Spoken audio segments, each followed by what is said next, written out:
Assalamualaikum warahmatullahi wabarakatuh. Saya Niko Rafenhaus dengan NIM 2190302318 dari kelas C1. Perkenalkan, nama saya Wisna dengan NIM 2190302310 dari kelas C1. Assalamualaikum warahmatullahi wabarakatuh. Saya Gita Triayuni dengan NIM 2190301010 dari kelas C1. Dan perkenalkan, saya Febriani Rizal dengan NIM 2190302296 dari kelas C1. Di sini saya akan menjelaskan tentang uji asumsi klasik. 1. Uji kenormalan. One sample Kolmogorov-Smirnov test. A. Uji kenormalan data residual dilakukan dengan uji Kolmogorov-Smirnov menggunakan taraf nyata A sama dengan 5% atau 0,25 diajukan hipotesis sebagai berikut. H0 data berdistribusi normal, H1 data tidak berdistribusi normal. Kriteria uji, bila nilai SMP SEC 2 telet lebih besar dari 0,5, maka diterima H0 berarti data berdistribusi normal. Jika nilai SMP SEC 2 telet lebih kecil dari 0,5, berarti ditolak H0, diterima H1 berarti data tidak berdistribusi normal. Dari pada tabel tersebut, diteruskan nilai SMP SEC 2 telet sama dengan 200 lebih besar dari 0,25, maka diambil kesimpulan diterima H0 ditolak H1. Maka data residual berdistribusi normal. Karena itu, asumsi kenormalan data terpenuhi. Tersebut di sini ada histogram dependent variable keputusan. Yang kedua, uji multikoliniaritas. Uji multikoliniaritas yaitu untuk melihat apakah adanya saling kolerasi di antara variabel bebas. Jika nilai kolerasi FIF lebih besar dari 10, berarti ada masalah multikoliniaritas. Dari tabel dapat ditemukan bahwa nilai FIF untuk kualitas produk sama dengan 1078 lebih besar dari 10, lebih kecil dari 10, berarti tidak ada gangguan multikoliniaritas. Bila terjadi pada potongan harga FIF 1385 dan promosi FIF 1316, nilai toleransi ketika variabel bebas semuanya lebih besar dari 0,1, maka tidak adanya gangguan multikoliniaritas. Saya akan menjelaskan nomor 3, uji heterokedastisitas. Dengan gambar tersebut, sebaran nilai prediksi dan nilai residual pada gambar di atas menyebar dengan secara acak, di mana adanya wilayah negatif dan wilayah positif. Karena itu, varian dari residual sudah konstan sehingga asumsi non-heterokedastisitas sudah terpenuhi. Dan nomor 4, yaitu uji autokorelasi. Sebelumnya ada 3 dasar pengambilan keputusan, yaitu yang pertama, jika D atau Darby-Watson lebih kecil dibanding DL, itu artinya terdapat autokorelasi. Yang kedua, jika D atau Darby-Watson terletak di antara DU dan 4 min DU, itu artinya tidak terdapat autokorelasi. Dan yang ketiga, jika Darby-Watson terletak di antara DL atau DU, itu artinya tidak ada kesimpulan. Dari tabel yang saya presentasikan ini menjelaskan besarnya nilai korelasi atau hubungan R itu sebesar 0,703 dan dijelaskan besar presentasinya pengaruh variabel bebas terhadap variabel terikat disebut dengan koefisien determinasi yang merupakan hasil dari penguatan R dari output tersebut diperoleh koefisien determinasi R2 sebesar 0,495 yang mengandung pengertian bahwa pengaruh variabel bebas, promosi, K-produk, dan P harga terhadap variabel 1 terikat sebesar 49,5%, sedangkan kisahnya yaitu 50,5% dipengaruhi oleh faktor lain di luar variabel X. Di sini saya akan menjelaskan nomor 5, yaitu linearitas membandingkan nilai signifikan dengan 0,05. Yang pertama, jika nilai deviation from linearity lebih dari 0,05, maka ada hubungan yang linear secara signifikan antara variabel independen dengan variabel dependen. Dan yang kedua, jika nilai deviation from linearity kurang dari 0,05, maka tidak ada hubungan yang signifikan antara variabel independen dan variabel dependen.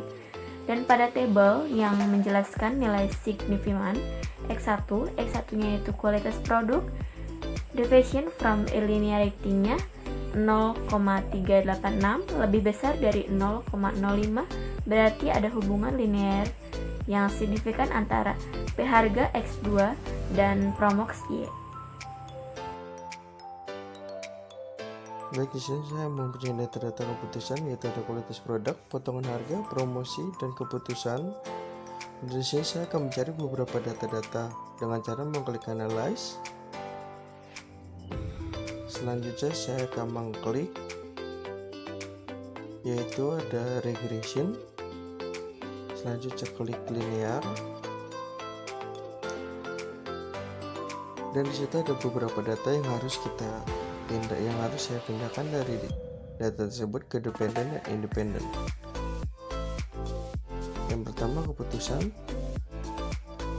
saya taruh di dependent, dan untuk kualitas produk, potongan harga, promosi saya taruh di independent. Selanjutnya saya akan mengklik, saya akan klik statistik. Di statistik, yaitu saya akan mengklik direct regression coefficient, dan model fit itu adalah collinearity diagnostic. Klik, dan residual itu ada Durbin-Watson, dan klik continue. Plots-nya itu saya akan mengklik, yaitu untuk disitu ada beberapa dependent untuk dimasukkan ke Y dan X, dan untuk Z rate-nya saya akan taruh di X, dan S residualnya saya taruh di Y. Sudah itu, kita akan mengklik untuk standar residual plots, yaitu saya klik histogram dan normal probability plot. Klik continue, dan selanjutnya kita klik save. Dan untuk klik save, saya hanya mengklik di bagian residual untuk A standar DZ, dan selanjutnya kita akan mengklik continue.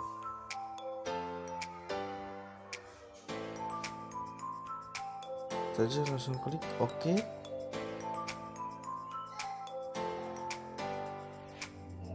Dan tunggu sebentar, dan datanya akan keluar semua yang kita cari dengan cara analisis, dan data-data sudah keluar semua. Dan ini adalah data-data yang kita dapat dari SPSS, data-data tersebut, dari data sebelumnya. Dan saya akan menambah beberapa data lagi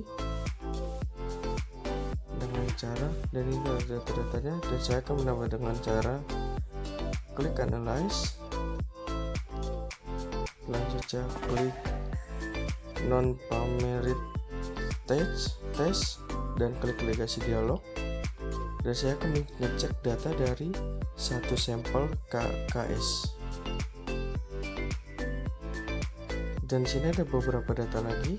Saya menaruh untuk ke tes variabalis, yaitu unstandard residual. Tes distribusinya normal, dan klik OK, dan keluarlah datanya. One sample Kolmogorov-Smirnov test.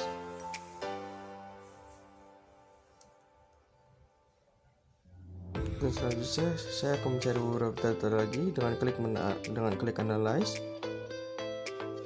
klik non-parametric test lagi, legacy dialog, dan saya akan mengecek dengan runs. Dan ada beberapa data lagi seperti tadi, dan saya akan mengecek unstandard residual dengan cut point median. Dan ini adalah run test yang saya dapatkan.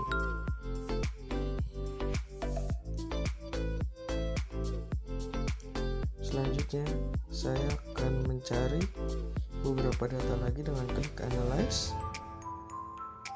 terus compare means dan means. Dan situ ada beberapa data lagi, yaitu saya taruh keputusan di bagian dependent, dan kualitas produk, potongan harga, dan promosi di bagian independent.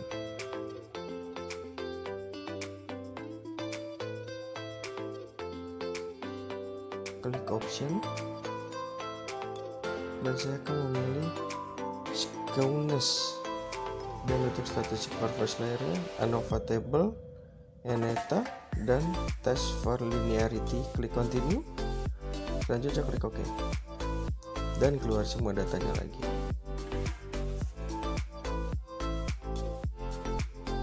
Dan data-data ini bisa kita langsung kerjakan di bagian di Word, dan kita bisa kerjakan dengan cara mengcopy dan mempastinya di Word.